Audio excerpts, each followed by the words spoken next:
ओम ज्ञानतिमिरन्धस्य ज्ञानाञ्जनशलाकया चक्षुरुन्मिलितं येन तस्मै श्रीगुरवे नमः। श्रीचैतन्यमनोभीष्टं स्थापितं येन भूतले स्वयं रूप कदा मह्यं ददाति शुक्रां वन्देऽहं श्रीगुरु शिवदपदकमलं श्रीगुरुन् वैष्णवांश्च श्रीरूपं साग्रजातं सगणरघुनाथान्वितं तं सजीवं साद्वैतं सावधूतं परिजनसहितं कृष्णचैतन्यदेवं श्रीराधा कृष्णपादां ललिता श्रीविशाखां च हे कृष्ण करुणा सिन्धु दीनबन्धु जगत्पते गोपेश गोपिका कान्त राधाकान्त नमस्तुते तप्त काञ्चन गौराङ्गी राधे वृन्दावनेश्वरी वृषभानुसुते देवी प्रणमामि हरिप्रिये वाञ्छाकल्पतरुभ्यश्च कृपा सिन्धुभ्यः च पतितानां पावनेभ्यो वैष्णवेभ्यो नमो नमः। जय श्री कृष्ण चैतन्य प्रभु नित्यानंद श्री अद्वैत गदाधर श्रीवासादि गौरभक्तवृंद हरे कृष्णा कृष्ण कृष्ण हरे हरे हरे राम राम राम हरे हरे। नमो ओम विष्णुपदाय कृष्ण पृष्ठाय भूतले श्रीमते भक्ति वेदांत स्वामिनिति नामिने नमस्ते सरस्वती देवी गौरवाणी प्रचारिणे निर्विशेष शून्यवादी पाश्चात्य देश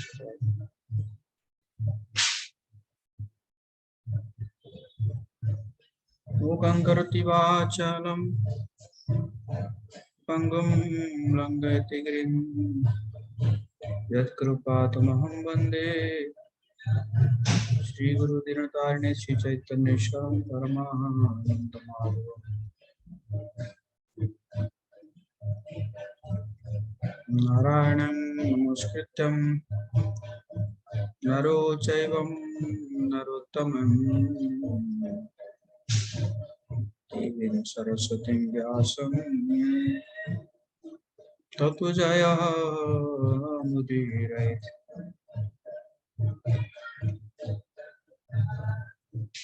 नष्टप्रायेषु भद्रेषु नित्यं भागवत सेवया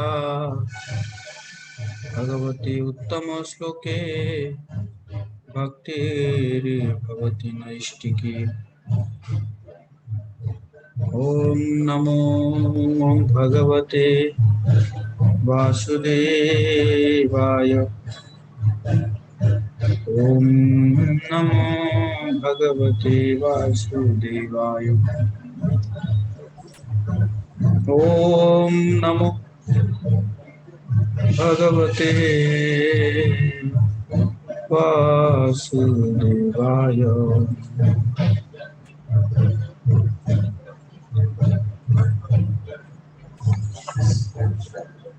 हरे कृष्णा। सभी भक्तों का हार्दिक स्वागत है आज के प्रातकालीन भागवत कक्षा में। जिन लोगों के पास मेरी आवाज पहुंच रही है वो अपना अपना कैमरा ऑन कर सकते हैं।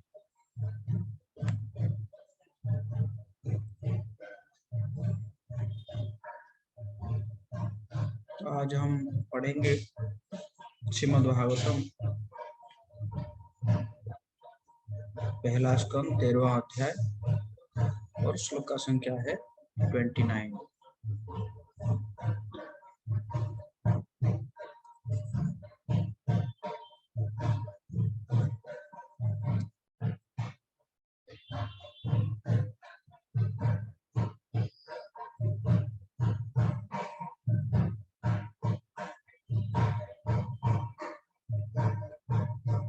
तो आप सब अपने माइक को अनम्यूट कर सकते हैं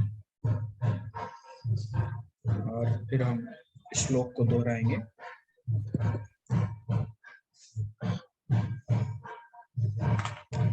एवं राजा विदुराणेनुजेन एवं राजा विदुरेणानुजेन प्रज्ञा चक्षुर्बोधित अजामिळः चक्षुबोधिताजमीढः छित्त्वा स्वेषु स्नेहपाशन्ध्रदिह्यो हित्वा श्वेषु स्नेपासन्धिनु छित्त्वा स्वेषु स्नेह पाशान्द्रभिन्नो चित्वा स्वेषु स्नेहपाशान्द्रभिन्नो निश्चक्राम भ्रातृ सन्दर्शिताध्वा निश्चक्राममातृसन्दर्शिताध्वा एवं राजा विदुरेणार्जुनेन एवं राजा विदुरेणानुजेन प्रज्ञाचक्षुबोधितः अजाचमेढः चक्षुबोधिताजमेढः चित्वा स्वेषु स्नेह पाशान्ध्रढिम्नोः चित्वा स्वेषु स्नेहपाशान्द्रभिन्नो निश्चक्राम भ्रातृ सन्दर्शिताध्वा निश्चक्रामभ्रातसन्दर्शित्वा एवं राजा विदुरेणानुजेन एवं राजा विदुरेणानुजेन प्रज्ञाचक्षुर्बोधित आजमीढः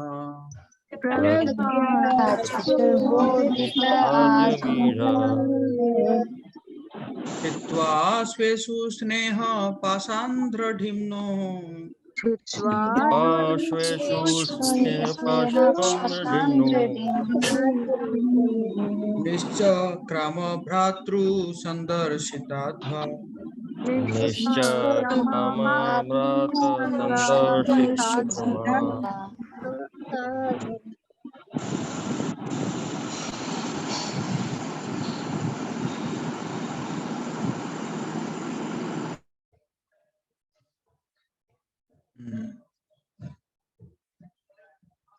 तो शब्दार्थ पढ़ेंगे।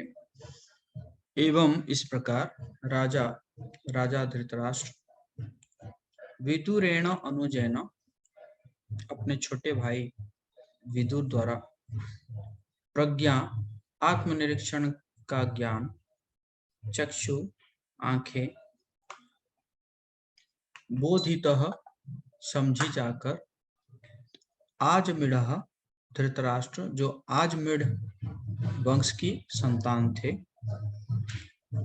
छित्वा तोड़कर, स्वेषु संबंधियों के विषय में, स्नेह पाशान स्नेह के बंधनों को, दृढ़िम्न दृढ़ता के कारण, निश्चक्राम बाहर चले गए, भ्रातृ अपने भाई द्वारा संदर्शित दिखलाए हुए अध्वा मुक्ति पथ।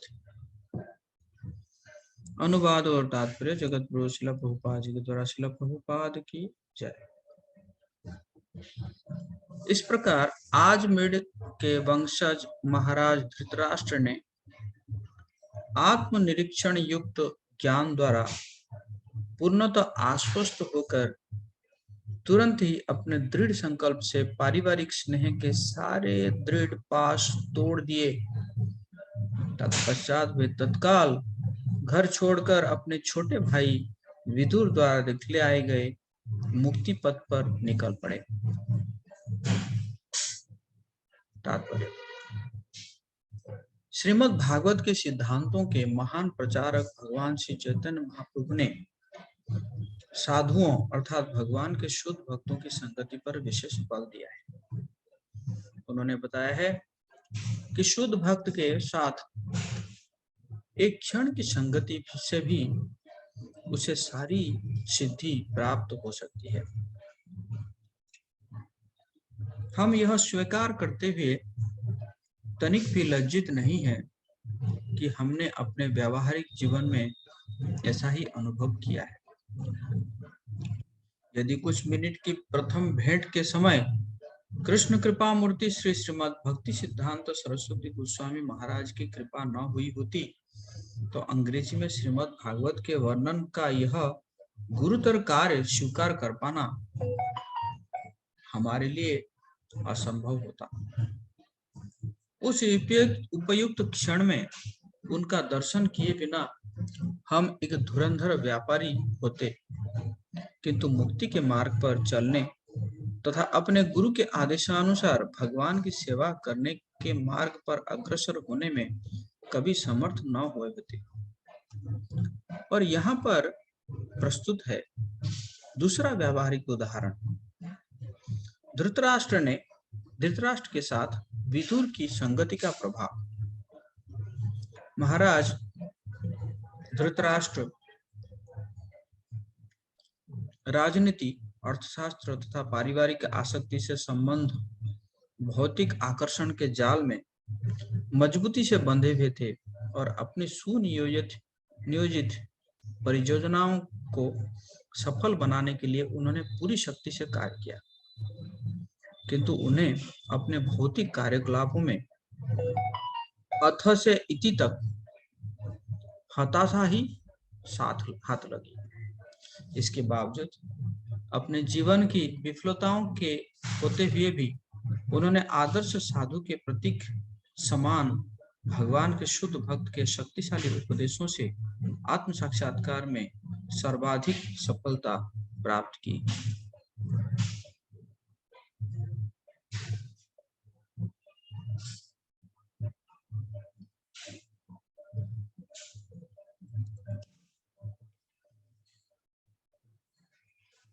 अतः शास्त्रों का आदेश है कि केवल साधुओं की संगति करनी चाहिए और अन्य समस्त प्रकार की संगतियों का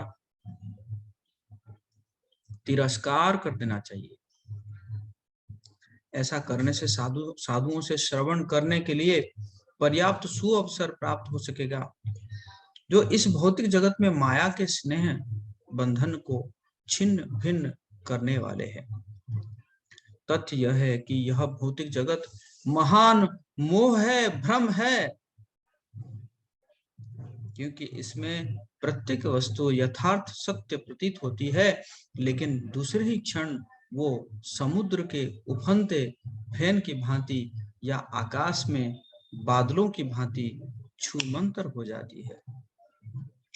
आकाश में बादल सचमुच ही वास्तविक प्रतीत होते हैं, क्योंकि उनसे वर्षा होती है और वर्षा के कारण बहुत सारी क्षण भंगुर हरी हरी वनस्पतियां उत्पन्न होती है, किंतु काल क्रम में बादल, वर्षा तथा हरी हरी वनस्पतियां सब कुछ विलुप्त हो जाता है, लेकिन आकाश बना रहता है और आकाश में चमचमाते तारे हमेशा ही बने रहते हैं। इसी प्रकार परम सत्य जिसकी उपमा आकाश से दी जाती है शाश्वत बने रहते हैं और बादल स्वरूप मोह आता तथा जाता रहता है।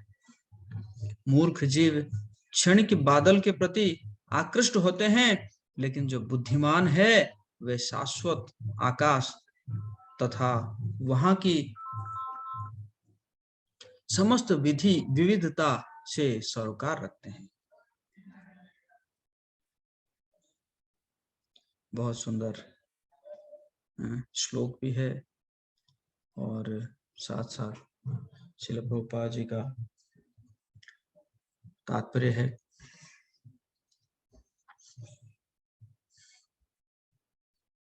एवं राजा विदुरेणानुजेन प्रज्ञा चक्षुर्बोधित आजमीढः छित्त्वा स्वेषु स्नेहपाशान्द्र ढिम्नो निश्चक्रम भ्रातृ संदर्शितात्वा।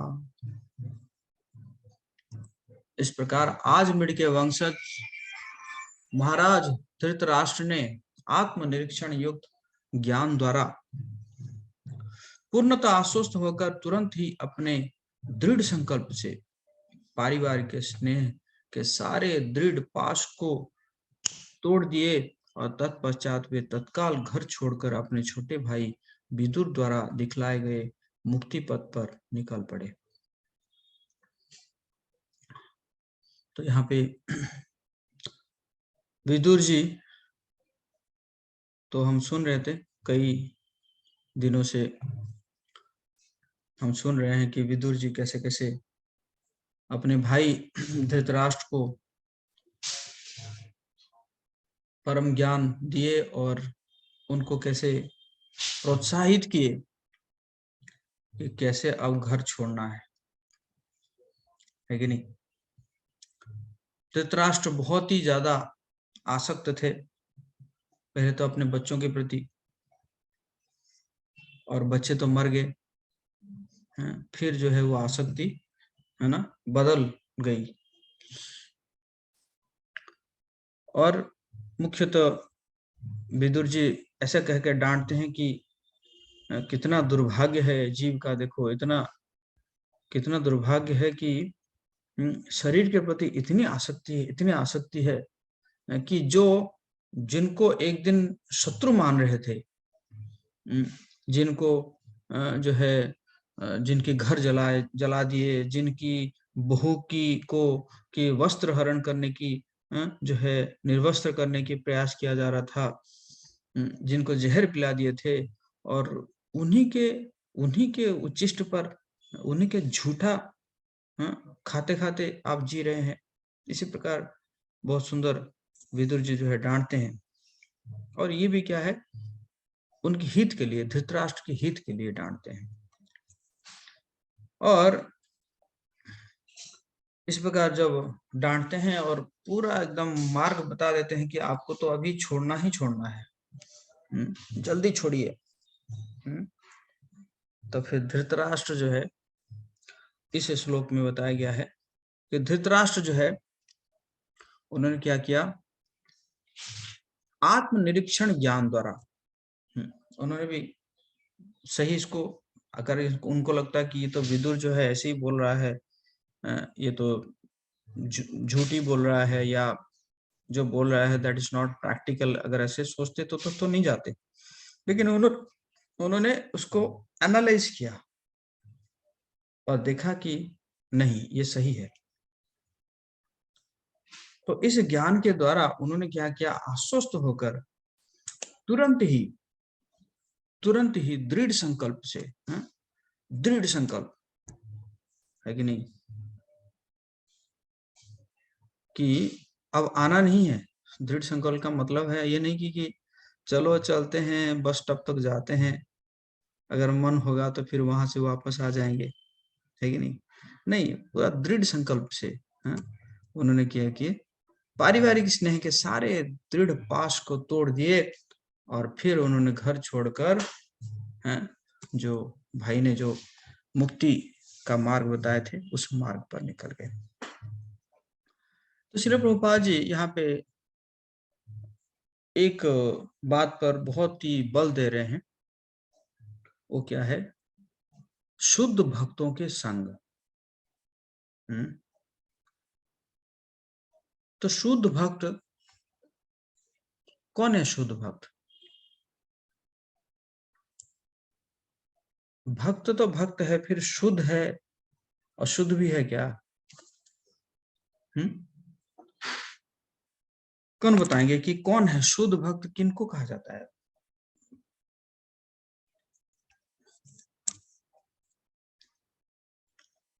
जी माता जी बोलो।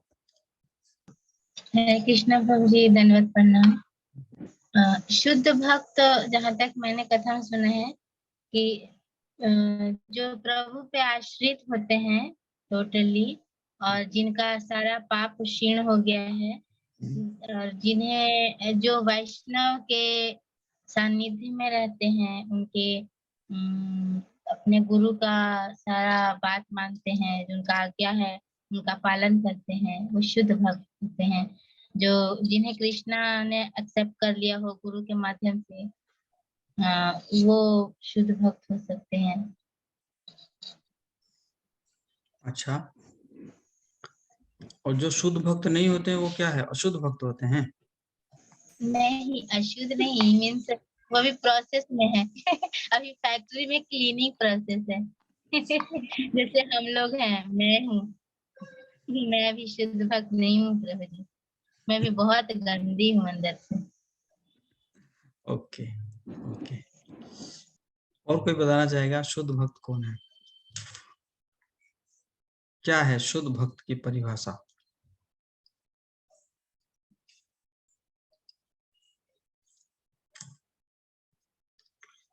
किसी को नहीं पता? हाँ बोलो। हरे कृष्ण प्रभु जी, धन्यवाद। बोलो। प्रभु जी, जो भगवान पे पूरी तरह से डिपेंड रहता है और गुरु के निर्देशन में कार्य करते हैं, वो शुद्ध भक्त होते हैं। ओके, तो शुद्ध भक्त मतलब मैं एक शुद्ध भक्त है, तो दूसरा कौन है जो शुद्ध नहीं है? वो अशुद्ध है।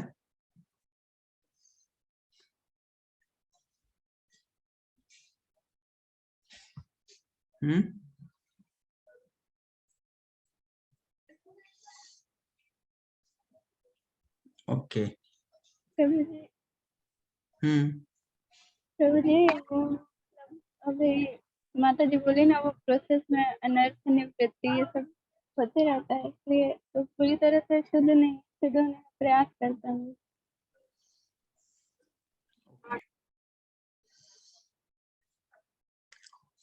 और कोई?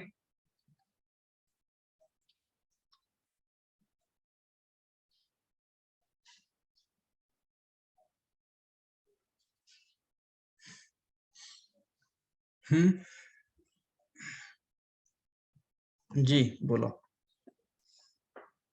शुद्ध भक्त वो है जो अपने सारे कार्य कृष्ण की प्रसन्नता के लिए करता है, सब कुछ उन्हीं को समर्पित कर देता है।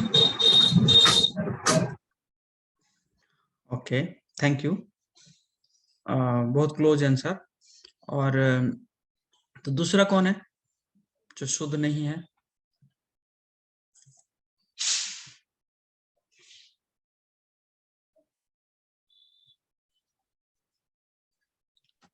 ओके ओके, थैंक यू, आप सब बहुत अच्छा इनपुट दिए।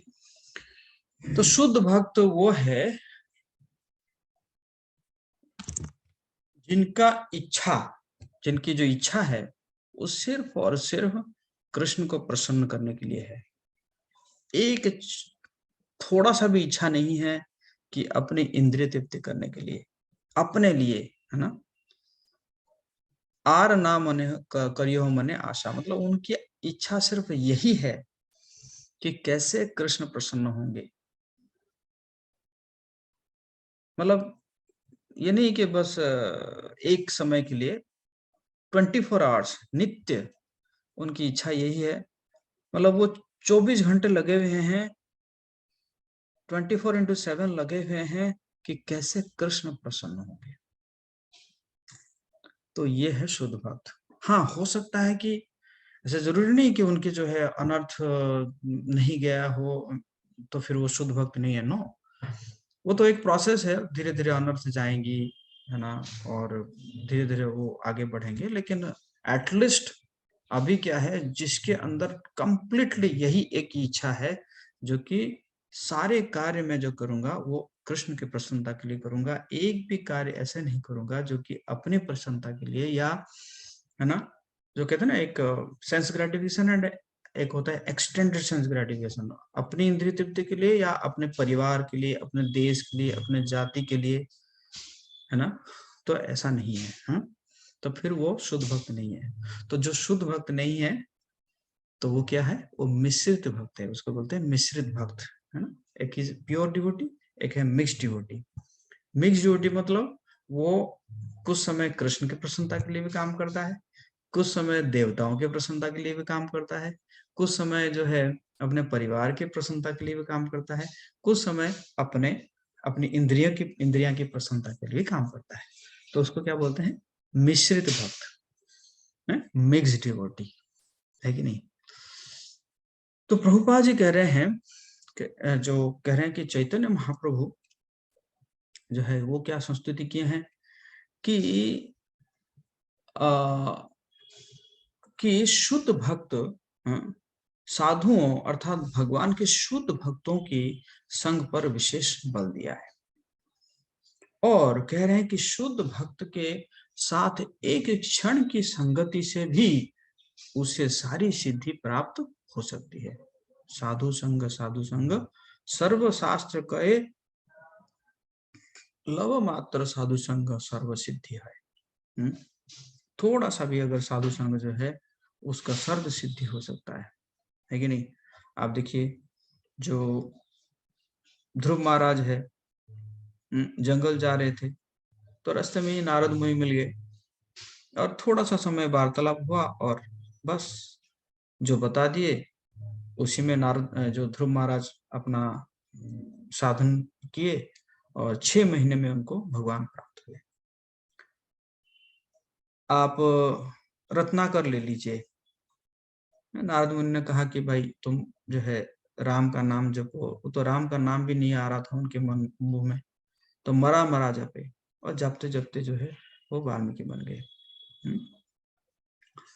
आप अजामिल देखिए, अजामिल कितना बड़ा पापी था, लेकिन कुछ भक्त जो है उसके घर में आए थे तो बोले ये जो अभी जो ये गर्भ में जो संतान है इसका नाम नारायण रख देना। बस थोड़ा सा समय के लिए आए होंगे तो उसी से उसका नाम नारायण रख दिया और नारायण नाम पर वो जो है तर गया। तो साधु संग सर्वसिद्धि शास्त्र का है, लव मात्र साधु संग सर्व सिद्धि है। थोड़ा सा जो है संग जो है वो सर्व सिद्धि होता है। और किनके संग? शुद्ध भक्तों के संग, है ना, शुद्ध भक्तों के संग।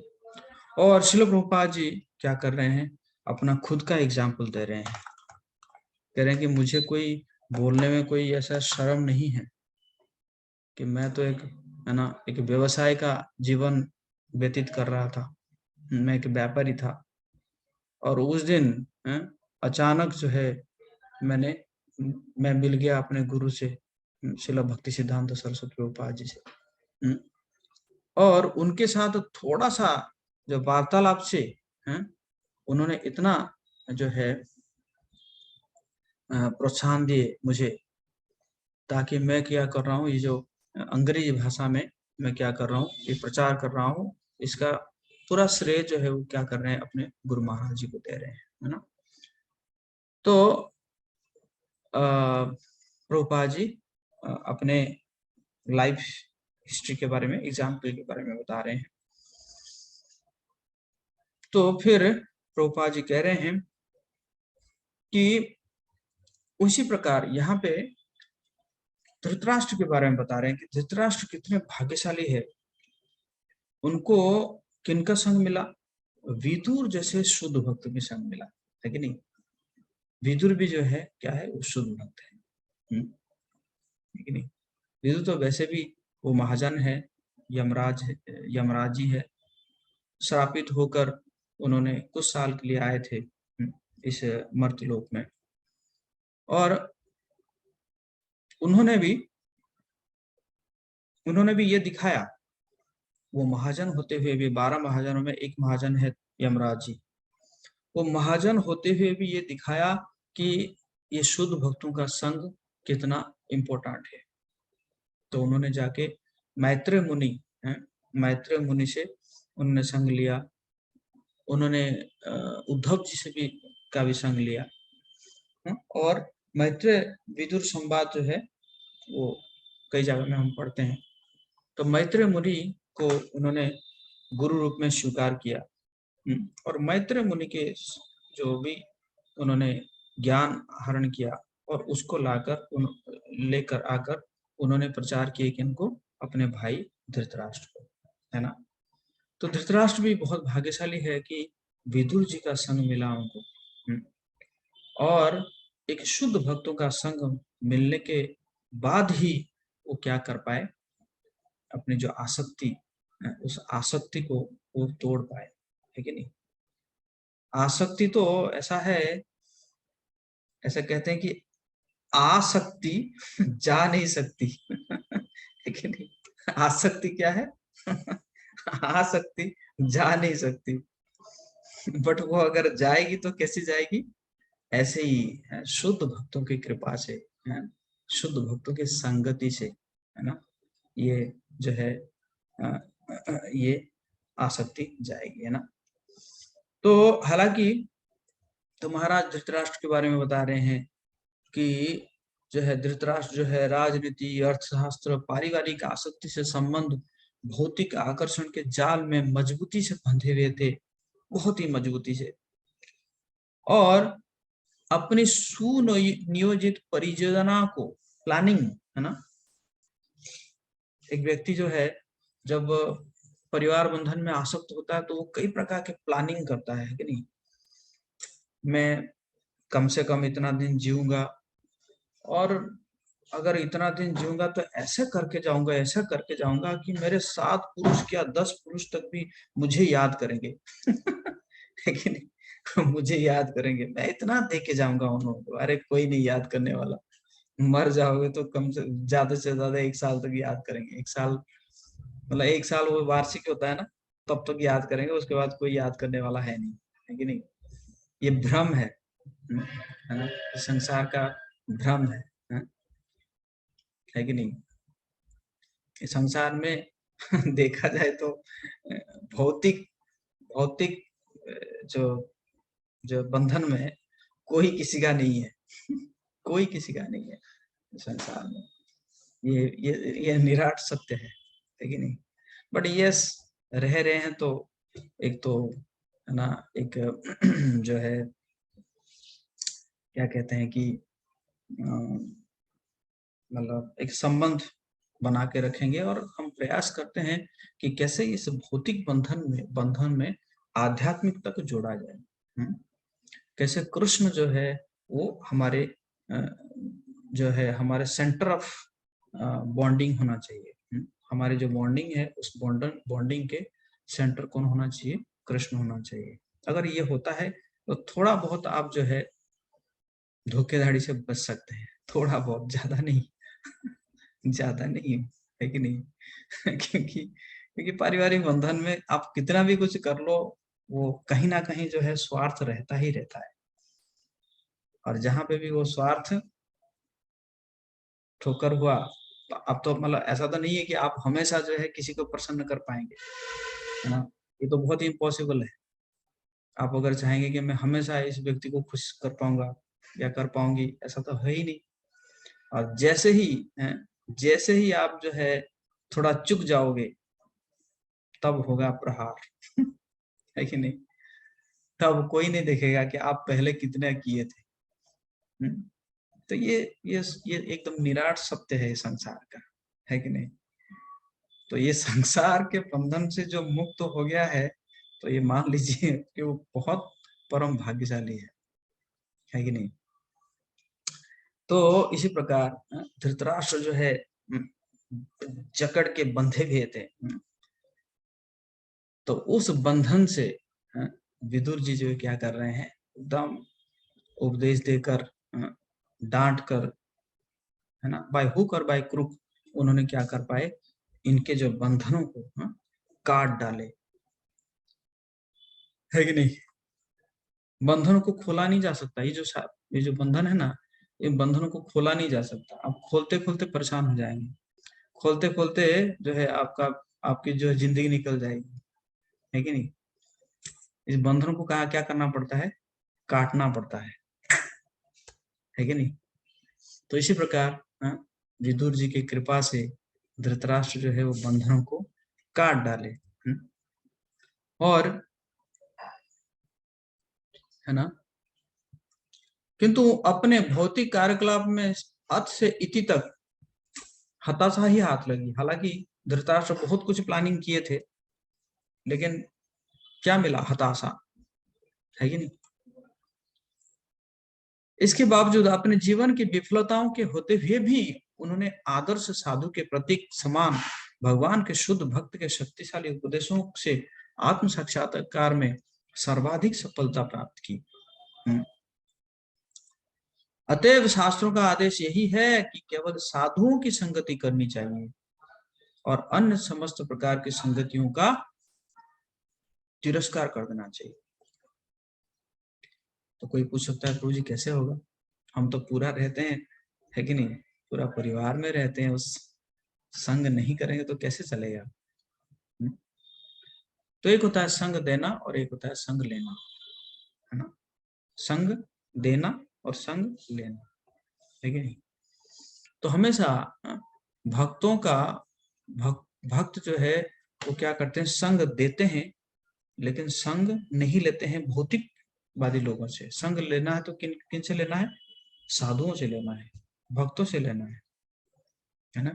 भक्तों से संग लेना है और भौतिक का जो बंधनों में जो व्यक्ति है उनको क्या करना है, संग देना है कि नहीं। एक संग लेना है, साधुओं से संग लो, और भौतिकवादी लोगों को क्या कर दो, संग दो है कि नहीं। तो इसी प्रकार अब भौतिकवादी लोगों से संग नहीं लेना है ना, है कि नहीं।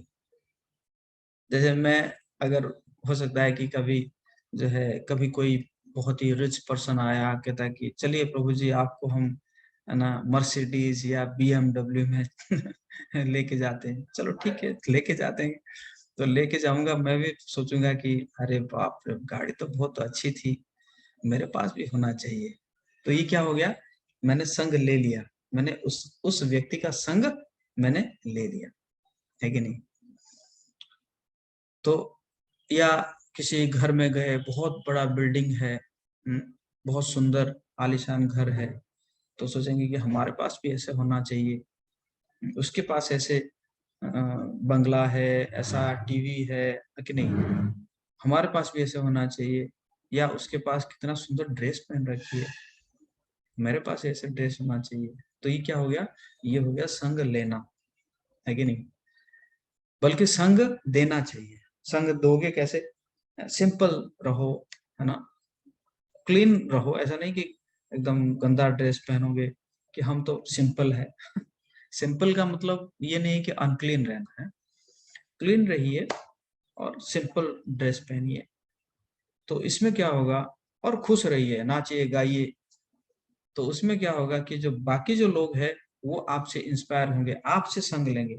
देखिए इसके मतलब कितना सिंपल ड्रेस पहनते हुए भी, सिंपल रहते हुए भी वो कितना खुश है, और हमारे पास इतना होते हुए भी हम जो है सड़े हुए शक्ल लेके घूम रहे हैं, है कि नहीं। तो ये होता है संग देना। मतलब आप अपने एक्टिविटी से, अपने आचार आचरण से आपको क्या करना है, दूसरों को इंस्पायर करना है, कैसे वो simple living, simple living and high thinking, है ना।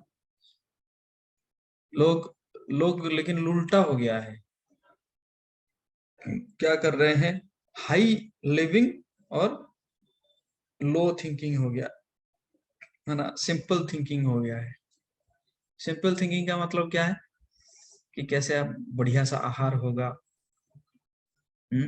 बढ़िया से सोएंगे, है ना, कैसे बढ़िया सा जो है हमारा सिक्योरिटी, है ना, हमारा घर सिक्योर होगा, है ना। ठीक है, समाज की जो सिक्योरिटी के लिए हमें चिंता करना चाहिए ना, नहीं कि घर की नहीं, समाज की, संस्कृति की सुरक्षा के लिए हमें हमें जो है प्रयास करना चाहिए।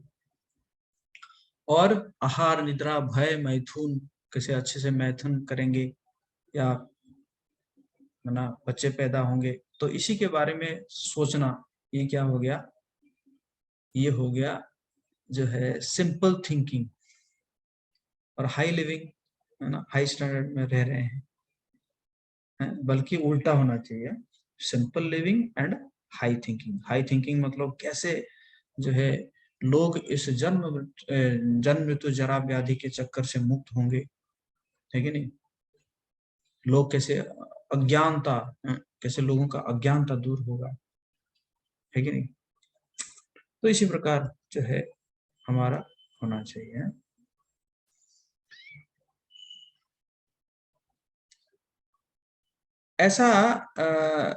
ऐसा करने से साधुओं से श्रवण करने के लिए पर्याप्त सुअवसर प्राप्त हो सकेगा, जो इस जगत, भौतिक जगत में माया के स्नेह बंधन को छिन्न भिन्न करने वाला है। तथ्य यह है कि यह भौतिक जगत महान मोह भ्रम है, भ्रम भ्रम, क्योंकि इसमें प्रत्येक वस्तु यथार्थ सत्य प्रतीत होती है, लेकिन दूसरे ही क्षण वो समुद्र के उफनते फेन की भांति या आकाश में बादलों की भांति छूमंतर हो जाती है ना।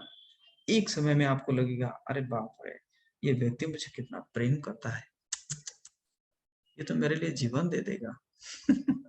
है कि नहीं? लेकिन कुछ दिनों के बाद पता चलता है अरे बाप रे बाप, इसके मन में ये था। है कि नहीं? और ये एक बार नहीं, बार बार होता है ना? देखा जाए तो सूक्ष्म रूप में देखा जाए, हर एक व्यक्ति कृष्ण को ढूंढ रहा है, हर एक व्यक्ति कृष्ण को ढूंढ रहा है, लेकिन किस में ढूंढ रहा है? अपने पति पत्नी में, अपने माता पिता में, अपने बच्चों में, अपने बंधु में, अपने मित्रों में, अपने बॉयफ्रेंड में, अपने गर्लफ्रेंड में। है कि नहीं? हर जगह में कृष्ण को वो व्यक्ति जीव ढूंढ रहा है। पहले सोचता है कि हाँ शायद यही मेरा कृष्ण है, कहता नहीं है, बट कृष्ण का मतलब क्या है? जो व्यक्ति जो आपको धोखा ना दे और आपको बहुत प्रेम दे, वो है कृष्ण। तो वो ढूंढता है, पहले ढूंढता है कि हाँ दिस इज माय कृष्ण, यही मेरे कृष्ण है, मेरा पति यही मेरे कृष्ण है। फिर बाद में फिर धोखा हो जाता है, ना ये नहीं थे, अच्छा मेरे बच्चे यही मेरे कृष्ण है। फिर बच्चों से धोखा हो जाता है। शायद ऑफिस में कोई कॉलीग है, यही मेरा कृष्ण है कि नहीं? तो सब जगह में धोखा खा खा के फिर आखिर में उसको मिलता है कि ना ना ना ना, कृष्ण ही कृष्ण है, और कोई कृष्ण नहीं है। है कि नहीं?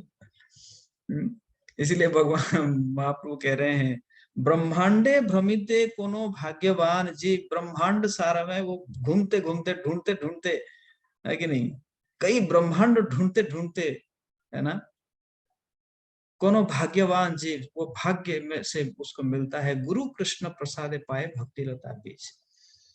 फिर उसको मिल जाता है कि हाँ यही कृष्ण ही कृष्ण है, और कोई कृष्ण हो ही नहीं सकता। है ना? फिर वो भक्ति करना शुरू कर देता है ना? भगवान भी कह रहे हैं, भूनाम जन्मनाम अंते ज्ञान वार्मा प्रपद्यते वासुदेव सर्वमिति स महात्मा सुदुर्लभ।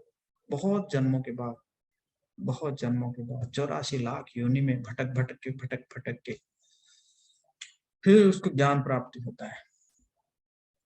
वासुदेव सर्वमिति, ये कृष्ण ही सभी कारणों का कारण है कि नहीं?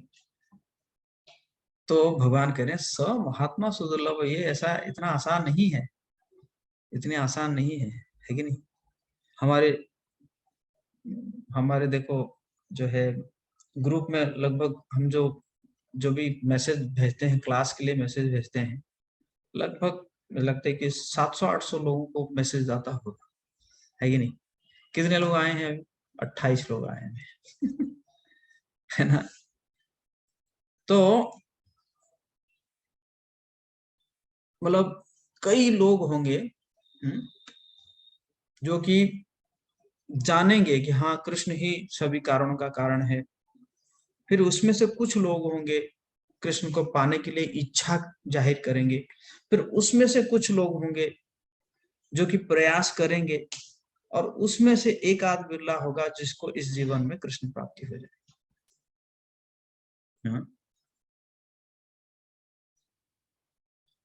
तो इसी प्रकार जो है बार बार तो ये भ्रम है।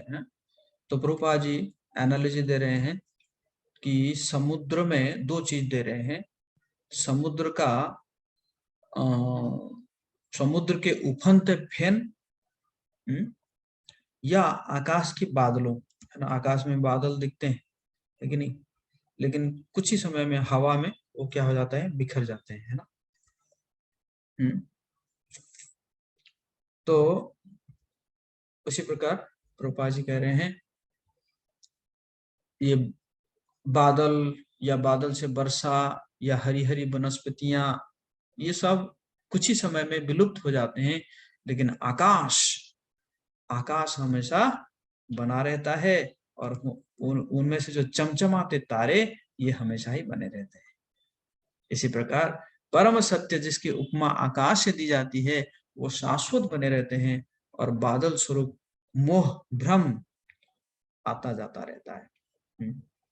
मूर्ख जीव क्षणिक बादलों के प्रति आकृष्ट होते हैं, लेकिन जो बुद्धिमान है वे शाश्वत आकाश तथा वहां के समस्त विविधता से सरोकार रखते हैं, है कि नहीं?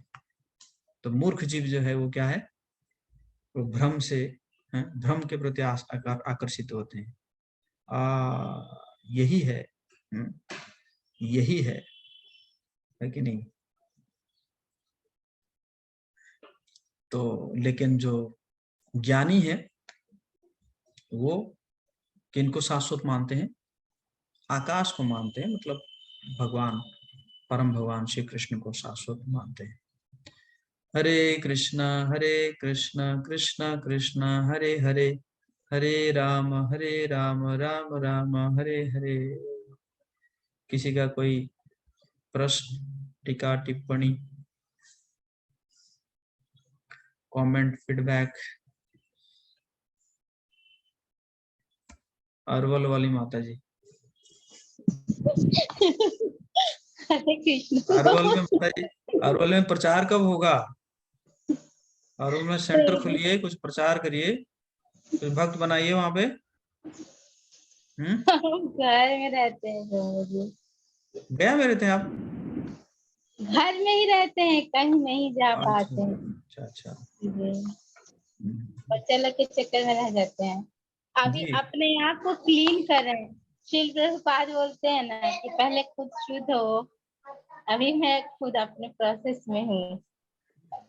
पूछिए, क्या पूछना चाहते जी, हैं? इतनी सामर्थ्य नहीं है कि मैं किसी को कुछ कह सकूं, बता सकूं। प्रभु जी, आज जो मीर है, क्या क्या मतलब था? ये कौन से वंशज का बात हो रहा है? आजमेड जो है वो पहले की पूर्वज थे उनके, धृतराष्ट्र के पूर्वज थे आजमेड, तो इसलिए आजमेड कहा। पहली बार जाना। अभी केवल कुरु वंश जानते थे हम लोग पहले से। और ये जो श्री प्रभुपाद जी ने एग्जाम्पल के थ्रू समझाया, मतलब सनातन जो हमारे प्रभु हैं उनको आकाश से उपमा दिया, और शुद्ध भक्त का डेफिनेशन आपने अच्छे से बताया। और बाकी जो चेंजिंग वाला है कि ये बादल है, हमारा प्रकृति है, हमारा चेंज होते रहता है। जब हम परपोर्ट पढ़ते हैं तो सारा कुछ क्लियर होता है। जी, धन्यवाद।